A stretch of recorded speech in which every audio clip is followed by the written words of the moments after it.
رہے، اور حتیٰ کہ مسلمانوں پہ ظلم و ستم ہوا، مسلمانوں کو غلامی کی زنجیروں میں جکڑ لیا، جب حد کر دی انہوں نے مسلمانوں پہ ظلم کی، تو شاہ ولی اللہ رحمہ اللہ کے گھر ایک بچہ پیدا ہوا۔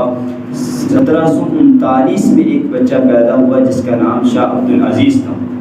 شاہ عبدالعزیز رحمۃ اللہ علیہ نے سب سے پہلے 1752 میں پہلا فتویٰ دیا کہ انگریز کے خلاف جہاد کرنا فرض ہو چکا ہے، اس لیے کہ مسلمانوں پہ ظلم و ستم یہ کر رہے ہیں، اور مسلمانوں کو غلامی کی زنجیروں میں جکڑا ہوا ہے، نوکری کاروبار ان کے پاس نہیں ہے، اور مسلمانوں پہ ظلم و ستم کیا جا رہا ہے، دین کو مٹایا جا رہا ہے۔ تو پھر یہ ساری حالت کو دیکھتے ہوئے شاہ عبدالعزیز رحمۃ اللہ علیہ نے فتویٰ دیا کہ انگریز کے خلاف جہاد کرنا فرض ہو چکے۔ اس وقت سب سے پہلے میدان میں اترنے والی اسی فتویٰ کی بنیاد پر، اسی فتویٰ کو دیکھتے ہوئے سلطان ٹیپو میدان میں اترا، اور سلطان ٹیپو نے میسور کی 4 بڑی بڑی لڑائیاں لڑی، اور انگریز کے خلاف تلوار اٹھاتے ہوئے میدان میں اترے، اور انگریز کے خلاف انہوں نے عالم جہاد کا اعلان کیا۔ اور سلطان ٹیپو کون ہے؟ سلطان ٹیپو، سلطان ٹیپو اپنے دور کا ولی تھا، سلطان ٹیپو اپنے دور کا قطب تھا، بہت بڑے بزرگ اور نیک اللہ والے سلطان ٹیپو تھے، جس کے بارے میں شیخ الاسلام حضرت مولانا سید حسین احمد مدنی رحمہ اللہ تعالی، جو مدینہ منورہ میں تقریباً 14 سال حدیث کا درس دیا، وہ فرماتے ہیں کہ سلطان ٹیپو اپنے دور کا سب سے بڑا قطب، سب سے بڑا ولی تھا۔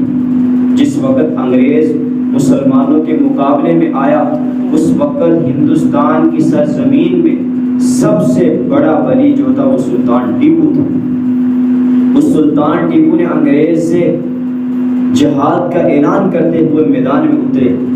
آج افسوس ہوتا ہے ہماری تاریخ میں پاکستان کے بعض بے ضمیر اور ضمیر فروش لوگوں نے، مورخوں نے سلطان ٹیپو کی تصویر کو بدل دیا، سلطان ٹیپو کی داڑھی کو ختم کر دیا۔ انہوں نے زندگی میں کبھی داڑھی نہیں منڈوائی، وہ اپنی زندگی میں تہجد گزار تھے، وہ نیک تھے، اللہ والے تھے، بہت بڑے قطب اور ولی تھے، جس کے بارے میں سید حسین مدنی فرماتے ہیں کہ میں اور آپ تصور کرنا مشکل ہے کتنے بڑے بزرگ تھے۔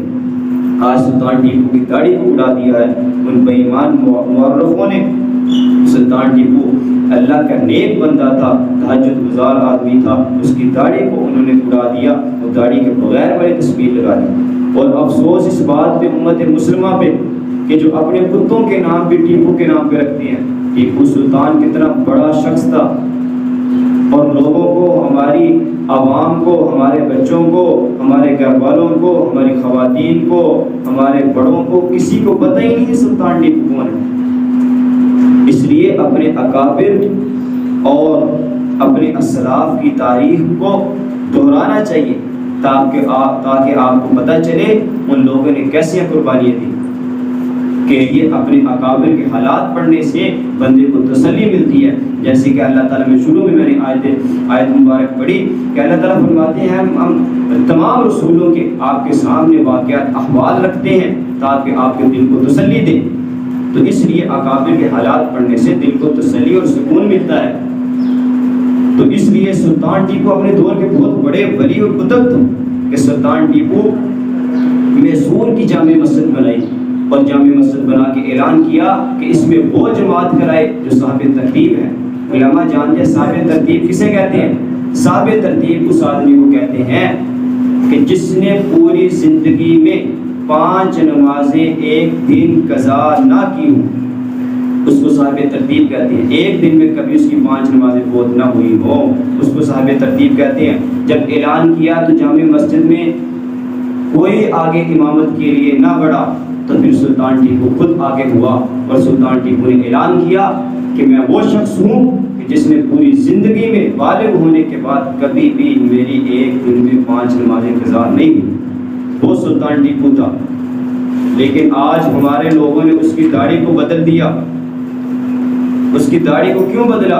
اس لیے کہ لوگ متنفر ہو جائیں، یہ مولوی یہ اسلام کا نام لینے والے، انہوں نے انگریز کا مقابلہ نہیں کیا تاکہ ان کا نام ختم ہو جائے۔ حالانکہ میں آگے بتاؤں گا علماء کو کیسے قتل عام کیا گیا، علماء کو کیسے ختم کیا گیا۔ ساری ہندوستان کی تاریخ میں پاکستان کا مارز وجود میں آنا یہ وجہ تھی کہ ہندوستان کی سرزمین پہ علماء کا قتل عام کیا گیا، علماء نے قربانیاں دی تو پاکستان بنا۔ اگر تحریک جنگ آزادی نہ چلتی، دارالعلوم دیوبند کا بننا اور اس سے پہلے جو تحریک جنگ آزادی ہوئی اور تحریک ریشمی رومال چلی، اگر یہ تحریکیں نہ چلتی تو پاکستان کا تصور بھی نہیں کر سکتے تھے، بننا تو بعد کی بات تھی۔ تو سلطان ٹیپو کی تصویر کو اس لیے بدل دیا، داڑھی کے بغیر لگا دیا تاکہ لوگ مولویوں سے متنفر ہو جائیں کہ سلطان ٹیپو بہت بڑے تھے، انہوں نے 4 بڑی لڑائیاں لڑی۔ پھر سلطان ٹیپو جب میدان میں اترے تو سلطان ٹیپو کی جماعت کا جو ان کی سربراہ تھا، سپاہ سالار تھا، وہ میر صادق تھا۔ اس میر صادق بے ایمان جس کا رافیوں سے تعلق تھا، انہیں 950 مربع زمین لے کر سلطان ٹیپو سے غداری کی۔ انگریزوں سے اتنی زمین لے کر 950 مربع زمین لے کر انگریزوں کے حق میں وہ کھڑا ہوا اور سلطان ٹیپو سے غداری کر کے پیچھے ہٹ گیا۔ سلطان ٹیپو کو بالآخر شہید کر دیا۔ وہ سلطان ٹیپو جو دین کی خاطر، اسلام کی خاطر مسلمانوں کا میدان میں